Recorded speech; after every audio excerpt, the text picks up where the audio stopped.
We have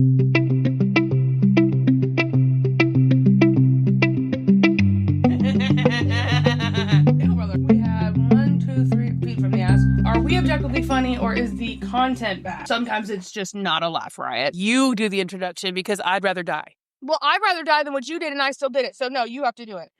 Try it. Welcome to Read It and Screech, the podcast with a dark, suspenseful continuation of an enemies to lovers romance steeped in secrets, amnesia, and a dangerous game of power and revenge. Come sit with us while I give the Cliff's Notes and the cringiest quotes, and we go screeching all the way. You read that already? That comes way later. No, it always goes, welcome to Read It and Screech, the podcast, and then you say the thing, and then I go, come sit with us while I give the Cliff's Notes, cringiest quotes, we'll go away. And then I say, I'm Grace, this is my co-host Eva, and you're trying to replace, I'm Grace, this is my co-host Eva. That sounded wrong. This is Read It and I'm Screech. Say she's Read It and I'm Screech.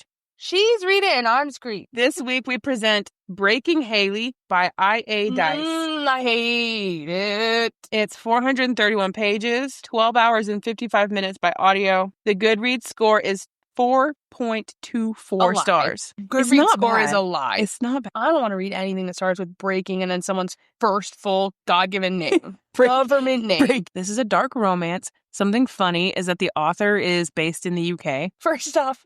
So it's very funny to learn to see how she perceives the U.S. Is it a dark romance or is it torture porn? It's not. That's the thing.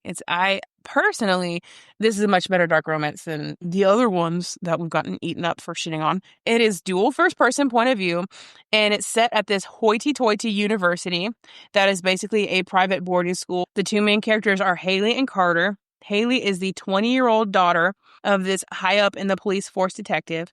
She has amnesia of the last 2 years of her life following a car crash. Me too. She has a teeny-tiny body with teeny-tiny titties. Not me too. Then we have Carter, who is a 26-year-old successful mafia man. He's the son of the head of the mafia in the known and notorious mafia hotspot of Columbus, Ohio. He is super hot and has a huge cock. Not me too. Starting off, Carter is spending the evening in his nightclub. I'm sorry. Can I get through the first sentence? Why do they tell us all that information so quickly? The nightclub? No, they'll give you defining characteristics of these people really fast. No. Do you know that there are times where 400 pages in, it'll talk about their body, but I put it at the beginning just to set the I've scene? read books where they've said it within the first few pages. I gaze at myself in the mirror. Right. They jump to him in the shower within the first chapter and they'll be like, his giant ween. Girl! We open on me looking at myself in the mirror so that I can describe it to you. Right. I could have gone the whole book without knowing, actually. Carter is spending the evening in his nightclub to show that he's a big man who takes no shit, and he beats the shit out of some guy who is mistreating one of the lady patrons. Also, he then gets a call from his dad. Oh, to be a side character in one of these books. Right. To serve as a literary vehicle for the main character. Well, actually, it's a set of 5 where it goes to... Are any of them about the guy who just got beat up? I don't know. But I think the lady that was being harassed is one of them. Hailey wakes up in the hospital. Why did it have to be Hailey? Bruised to shit and injured badly after her car wreck. Everyone at the hospital is acting super shady, including her father, the doctor, and the nurses there. Turns out, in the last 2 years that she's forgotten, her mom passed away, so... Wait a second! Have you read this? Do they get married? No. Oh, no, that I didn't read this. I did read a weird amnesia book where he was like, you have to marry me. And she was like, no. And then they get married. And then the whole book, he's just chasing her around, knocking her out. So sad and awkward that we had to watch her learn her mom passed away. They tell her that she was driving the night of the car wreck, but right off the bat, their stories don't add up. One person says she swerved to avoid a deer. One person says, oh, it was raining and she ran off the road. One person says she didn't have her seatbelt on. Nothing is cohesive about what they tell her happened. Meanwhile, Carter goes to see his father after that phone call, and his dad tells him that his sister has committed suicide after finding out that her boyfriend, that no one knew she had, was really an undercover cop who was cheating on her with, can you guess who? Oh, good. Daddy tells Carter that he's going to have to go undercover to seduce Hailey into telling him whatever it was that her mutual undercover cop boyfriend disclosed to her as his side piece. Carter is happy to oblige in order to avenge his sister's death.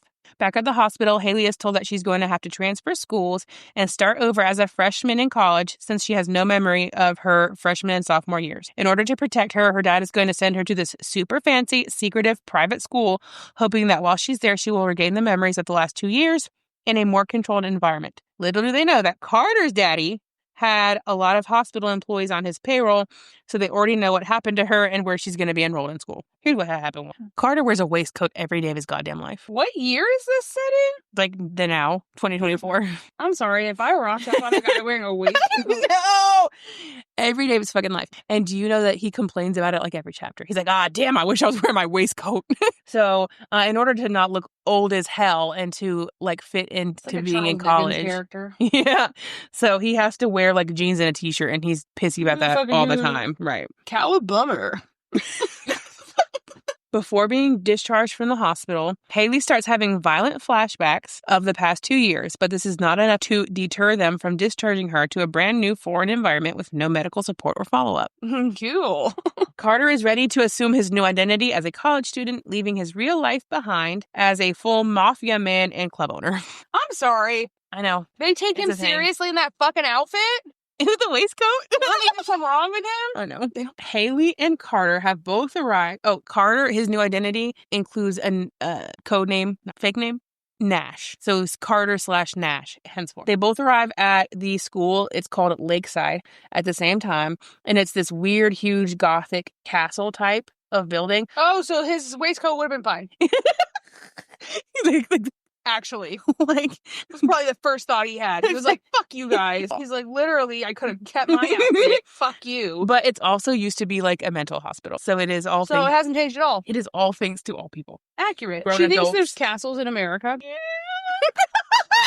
She has not been here. I know. She also thinks there's mafia in Columbus, Ohio, which I'm sure there's organized crime. Actually, there is like hella I'm weird. sure there's organized crime, but it's in like empty cold warehouses. The level. Anyway, so the headmaster is this weird bitchy lady who acts like all of the full-grown adult college students are children. They meet for the first time in an acting class where she also meets again. He should have just kept the waistcoat. I think I'm really gonna like. I think I'm really gonna like this class. Willie's starting to like college. This is a really good book. No, I really like this class. Where she also meets fellow classmate named Jensen, who obviously has the hots for her, much to Carter's chagrin. She has another weird flashback while on stage on the first day, but nobody clocks that it was an actual mental breakdown, and they all think that she's just a really good actress. She's really good. She gets a standing ovation. First day. After class, she and some of her new friends go to the campus coffee shop where she spills a cup of coffee on Carter, and he's a mega ass about it despite the fact that he's supposed to be seducing her. That evening, the students... he's negging her, and it's working. Right.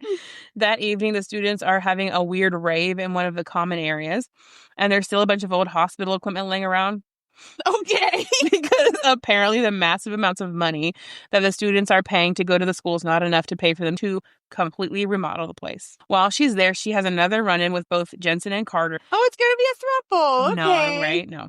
She has another She has another flashback, this time about the undercover cop that she had been seeing, and it's not a pleasant flashback. It turns out that he was coercing her into doing sexual favors for him basically this whole time, and she was never actually his girlfriend. Carter kind of jolts her out of it and tells her that his name is Nash because he's a lying liar who lies. He threatens Jensen into staying away from Hailey.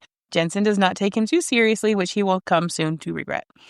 When people do that and they're like, someone's going to take this seriously. Stay away from her. Right. If you warned me off of another person and I didn't know you, I would just be like, you know what? I didn't want to. Cool, dude. I didn't want to fuck them, but now I have to. Right, like, okay. Weird. Should we call the cops about that guy? Hailey calls her dad to ask about the skeezy undercover cop boyfriend. Do you know him?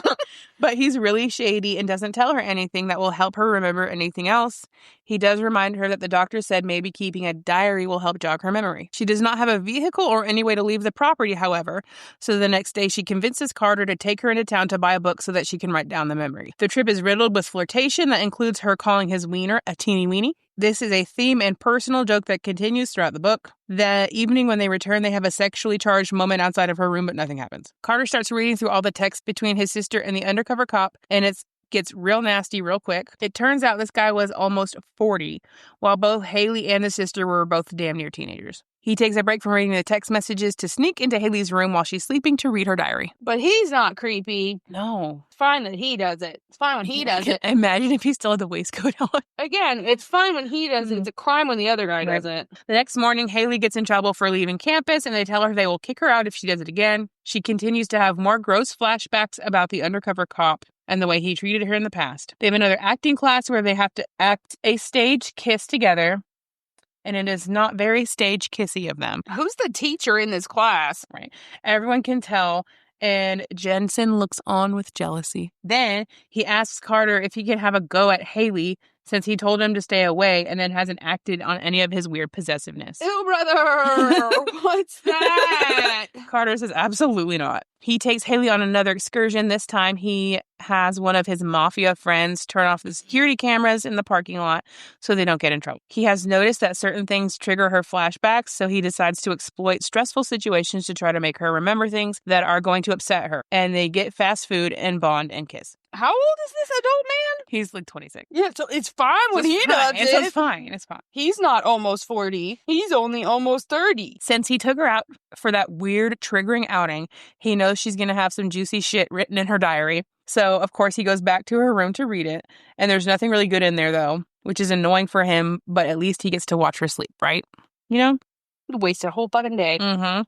There's another party where Jensen keeps putting the nails in his own goddamn coffin by dancing with Hailey in front of Carter to this song called Amsterdam, which I've never heard, but I need to look up. This will just not do. So Carter carries her over his shoulder caveman style back to his room, and he has her change out of her dress because that will be way too uncomfortable to sleep in. Not for any other reason. He's a gentleman, and he gets No, he's not. and he gets in bed with her with his cock twitching like it's trying to burst out of his boxers. I'm sorry, that is one of the worst words. Burst or twitch. Twitch. She's drunk, and she tries to convince him to have his way with her, but he will not do that. But he does let her grind on him to completion rather than leaving her aching for more. I told you, there is something wrong with these people when they act like that's the worst thing they've ever done. Yeah, he doesn't. He lets her do it. Leaving you aching for more would be worse than watching you sleep. Yeah. So I won't do that. The next morning, he couldn't do that. Couldn't be that guy. The next morning, he wakes up so horny that he goes and edges himself in the shower for hours. But it was all for naught because as soon as he walks out of the bathroom and sees her, he's horny for her all over again. I have to. She wakes up and apologizes that he didn't get to have a turn getting off. Eject! Because she was used to her ex being an actual piece of shit about the mandatory blowjobs. And it bothers him that that guy was mean to her, as well as his sister. Your ex-manager? As well as his sister.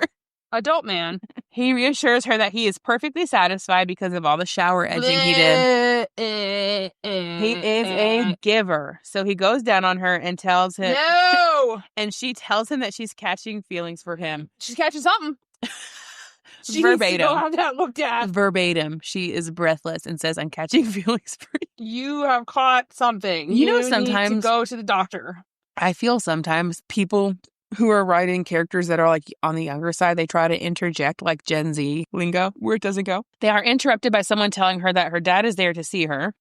Yeah, that makes sense. Except it's not her dad. It's one of her dad's coworkers there to check on her. And it's obvious to everyone present that she was just in there getting some. That is the worst thing. It is, yes. Carter goes outside intending to meet up with one of his Mafia buddies because he still has a business to run. He is sidetracked and he hears Jensen bragging on the phone about how he's planning on getting Hailey drunk so he can take advantage of her. Who does it on the phone? So he finally loses his cool and he knocks Jensen over the head and shoves him in his trunk, as one does. So that he and Hailey can have the same amnesia condition. Yeah. And as one does, he drives him miles and miles into the woods where no one will hear him scream. And he puts earbuds into his ears where they're playing that Amsterdam song that Jensen and Hailey had been dancing to as Carter looked on jealously. And then he proceeds to beat the shit out of him and leaves him tied up in the middle of the woods and goes back to school. Okay. All of this is completely normal and understandable behavior. And it's kind of funny how he put the headphones on Jensen so that he had to listen to the song they were dancing to while he got the shit beaten out of him. That's creative. Everybody's so creative. He goes back to school. Hailey asks where he's been and he just says his car broke down. They get busy and he takes out his teeny weenie, but it's not so teeny. And they make comments about being scared it won't fit. This is gross. Both are shocked and horrified to learn. I am too. Me too. That she was a virgin before this. And she assumed because of all the flashbacks with that weird, nasty cop that she must have done it with him, but it turns out she didn't. So she gets blood. I am shocked and horrified about the flashbacks with this weird, nasty cop. She gets blood all over Carter's shirt. And that is important. Keep that in mind. Keep that in the front of your mind, okay? No, this is worse. The next morning, everyone's freaking out because Jensen's been missing now for 24 hours. Carter tells her not to worry about it and makes her promise that she won't go looking for him in the woods, which is not suspicious at all. In the woods? He said, don't look in the woods. He said, don't look over there. He leaves her there for the day to drive 12 hours straight back to Chicago because, like, one of his mafia friends is in Chicago. So he drives 12 hours straight to Chicago and he makes a pit. They don't have a phone? They have to do everything in person because phones are bugged. So if they want to send... I thought his mafia shit was in Ohio. Why is he going to Chicago? So his dad's mafia business is in Ohio. His friend's mafia business is in Chicago. So he has to go meet up with a friend in Chicago. So he drives 12 hours straight to Chicago and he makes a pit stop to get a tattoo. And that tattoo is of the exact shade and pattern of the blood that she got on his shirt. Mm-hmm. That's disgusting. But he got on his body. Okay. This prompts some concern. Yeah. From his friends that perhaps he has a soft spot for her. Perhaps. Maybe. Back at school, Hailey has not heeded his warnings to not go looking in the woods for Jensen and has immediately run off with her roommate and gotten lost. So when Carter gets back from his 12 hours straight drive home, he has to immediately go screaming, crying, throwing up into the woods to find Hailey before she finds Jensen tied up beating shit. He chides her for trying to find Jensen because Jensen clearly wanted to fuck her, and that is the greatest sin ever to be committed. All of this is very sexual, and they come up with a safe word, and that word is apple. And that doesn't really matter, but since I have to know it, you have to know. Gross. So after all the sexy times, Apple has said nary not even once. One time. They said it one time. Bagel. One time. What is it? It's not their name. You don't say it repeatedly. What's wrong with you? After all the sexy times, Carter pulls up to check on Jensen. And because he took all that extra time to make sweet, sweet love to Hailey just now, Jensen has passed away. I thought he died a while ago. So now he has to toss him in his trunk and make another 12-hour trip to Boston this time to try to get rid of the body. He's not leaving, though, before taking her out for a late dinner. So he drives her into town with the body in the trunk. Jesus. She opens the glove box of his car looking for a CD and sees that he has a handgun in there. And this triggers another flashback for her. So she tucks and rolls out of the moving car and runs into traffic. Because whenever she has a flashback, she just loses all control of her faculties, apparently. He runs after her, and the optics of chasing a young girl down the street in the middle of the night are not great. So someone calls the cops on them. But in the end, they let him go because Carter has men in the force on his payroll. And the ones who aren't on his payroll don't get paid enough to give a shit about young girls in distress. This entire altercation makes her very suspicious of him, and he agrees that she can ask him exactly one question, and he will be truthful to her about it. So she asks him if he was ever in the army, because apparently that was part of the fake backstory they gave him. And he truthfully tells her that he wasn't, and she is reassured by his honesty. She asks him why the gun was there, though. Well, hey, why do you have a gun? People have guns, I guess. Yeah, but they're not, typically allowed on campus. Why do you have a gun in your car? That wasn't the question she asked. She was negotiating in her head as if he was a fae who was going to trick her by answering in a riddle. They go back to the dorms and get busy, and when he calls her a dirty little slut, she has a panic attack and vomits all over him. Good. She tells him afterward about all of the nasty coercion that happened with her ex-boyfriend, which turns out she hadn't written the details of in the diary. And he responds with, "Why didn't you write about it in your diary then?" Really? I audibly yelled no when I read that part because he just casually goes, "What? Why didn't you write this in your diary?" No! What was the word I watched the other day when we were screaming no because they did something horrible and we were like, no! What were we watching? We were watching Severance, and there was a scene where they called the person by the wrong name, which meant they were caught, and we were like, no! It was terrible. So he just plays this off as saying he only ever did it one time because he was super worried about her. And now that they've spent a lot of time together, he can be like, oh, well, I was worried because you'd use flashbacks, you ran out in traffic and all that, right? So they talk more about why she was triggered about the gun being in the glove box, which personally I feel there's not much more explanation needed to that. experience, but not much comes out of it. The next morning, she calls her dad to ask him if she can come home to see if there's anything else that will jar her memory, and he says no. Carter feels like he's getting really close to unlocking the rest of her memories, so he takes her into the woods and ties her to a tree. Oh, good. She tries to convince him to put it in her ass. Oh, good. And he says no. Oh, good. Anyway, he fires a gun at her really close to her ear to try to force her into another flashback, and it works, but she doesn't tell him everything that she saw. She just says that she saw someone getting shot. Carter realizes that she was a witness to probably a big mafia crime. Was it me shooting this guy? And that she is not safe due to this fact, and starts calling all of his friends in a tizzy, trying to figure out a safe house that he can take her to. He does not divulge this to her, however, and when he rushes over to her room to try to let her know that they should leave, he's too late and she's gone. First of all, I wonder sometimes how many books are not that bad that you will never read because I presented them so poorly. I will never read. I guess you'll never know. Bummer. This was not... First of all, he did not assault her, which is a low bar. Oh, goody. And the guy that he killed, Thank God. he only killed him. Only killed him. No, because the whole time on the inside, he was saying whenever Jensen pissed him off, he would go, "He's a civilian. I don't hurt people just for talking to him." I don't hurt people. Wait, again, low bar, but not killing someone for breathing in the vicinity of your girlfriend. Props, sir. And then whenever he was like, "Oh yeah, I'm gonna get her drunk and take advantage of her," then he was like, "Okay, bet, license to kill." 007. And the waistcoat was unforgivable. But the rest of it was fine. And lying about who he was as a person wasn't great. But the watching her sleep isn't anything Edward Cullen hasn't done. Yeah, but the reason that it was forgiven in that series was because he wasn't a person. So? At one time, he was a person. No. You don't get to say he at one time. He's not a person. That is not based in reality at all. We don't have to suspend our belief for shit. You know what, though? You know what?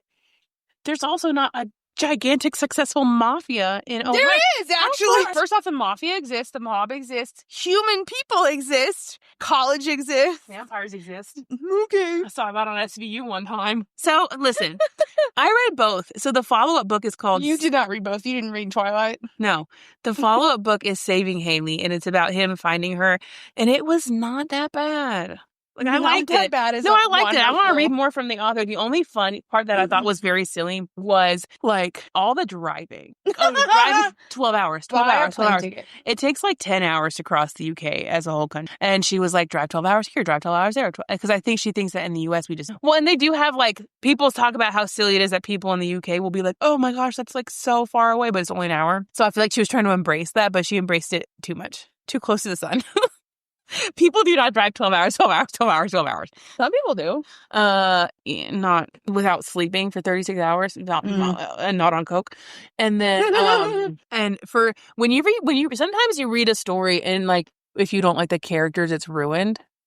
And I think it's really special when you read a story and you don't like the characters very much, but it's not somehow they don't ruin the book.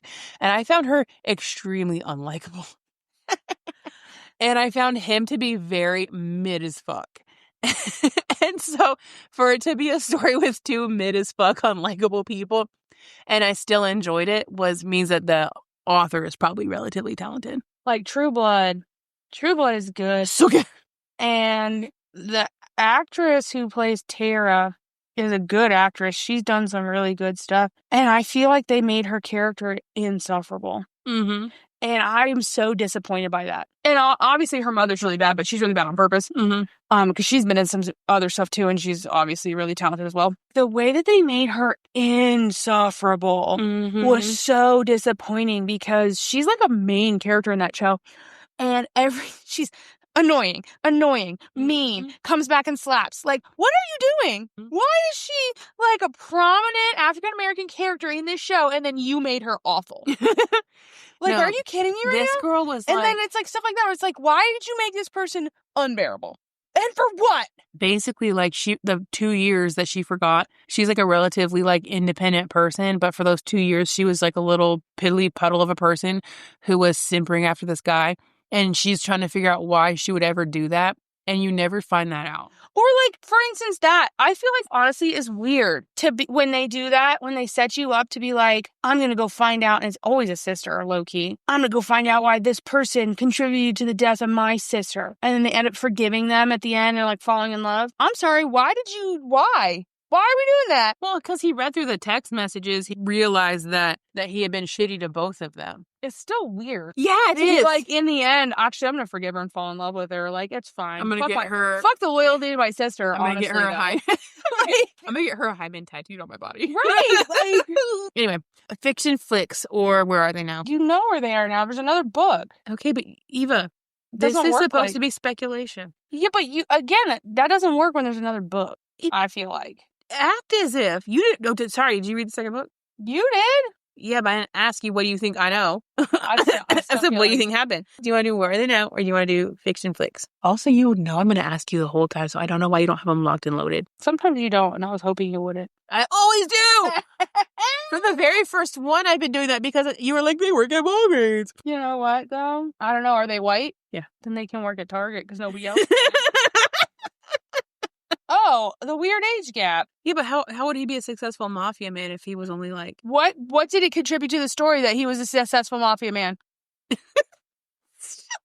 What did that add? That explained why his friend could hack the camera so they could leave campus that one time. He could have had a guy in the chair like Spider-Man does. That guy was the same age as him. Mafia brought nothing to the story. Well, his sister being murdered. People murder people all the time. Why would his dad have murdered the sister if he wasn't a mafia man with he's a pedophile? I don't know. Oh, you would have replaced mafia with pedophile? Sure, why not? Mafia is just weird. Have a better explanation. I have to cut out pedophile now. You cannot be like, well, I don't like yours. You could have been like, oh. Okay, sorry. First fix the age gap. Second fix, insert a pedophile. No, you didn't. What's wrong with you? You said, what is the dad killing her over? Like, also, it turns out that the ex-cop was a pedophile. Well, there you go. There you go. She was going to unearth the pedophile ring. And the dad was like, oh, can't have that. Okay, but where would he have come from? Who? What would his motivation be in getting that information from her if not Mafia Man? Who would be running this club if he wasn't in the Mafia? Who? His nightclub. People have jobs. He wanted to be a 24-year-old nightclub owner? No, he could have just been doing it with a pedophile father. First off, his dad could have just owned a restaurant or a bar and he could just work there. And his dad like, could be hey, like, go undercover at this weird Why school. does it have to be undercover? Why can't he just be like, this girl who you go to school with? Oh, that's fair. I mean, like, why is a middle-aged man enrolling? Yes! Why did it have to be a 26-year-old return to sender, adult man, shaving his beard off? Okay. So, number one, fix the age gap. That's true. She could have been aged up a year or two. He could have aged out a year or two. Some people like age gap romance, though. Then why do they... No, you can't say I like age gap romance and then make them children. Pick one. Okay, you would have fixed the age... Pick one. Pick one. The age gap. You would have inserted a sex offender. I said make them catch a pedophile ring. I didn't say give them a pedophile. Very haunting outline of you. What's your third fix? That would have changed like several things, and then their dates wouldn't have been they would have just like made more sense and stuff because they would have been the right age for all that stuff. And then it would have taken out the fucking 12-hour drives to goddamn Chicago. And then I wouldn't probably have not had them end up together. That's just me. Because if you wouldn't have saved Jensen's life. I didn't realize that was an option. You were like, I would rather insert pedophile than save co-ed. I forgot that was an option. I was like, oh no. If I literally was like, instead of driving his body to Chicago, they could bury him in a cement foundation was literally where my mind went. Okay. He still had to die. But I was like, no. No, this is written in pen. You can't erase it. It is. They wouldn't end up together. Pedophile. I wouldn't have known. Do not save Jensen. No. Charming. I would have washed my hand of that entire family is my point. I would have been like, good luck on your future endeavors. I'm going to get this tattoo lasered off. Bye now. Thank you for listening to Read It and Screech. If you'd like to support, you can always rate, review, and subscribe.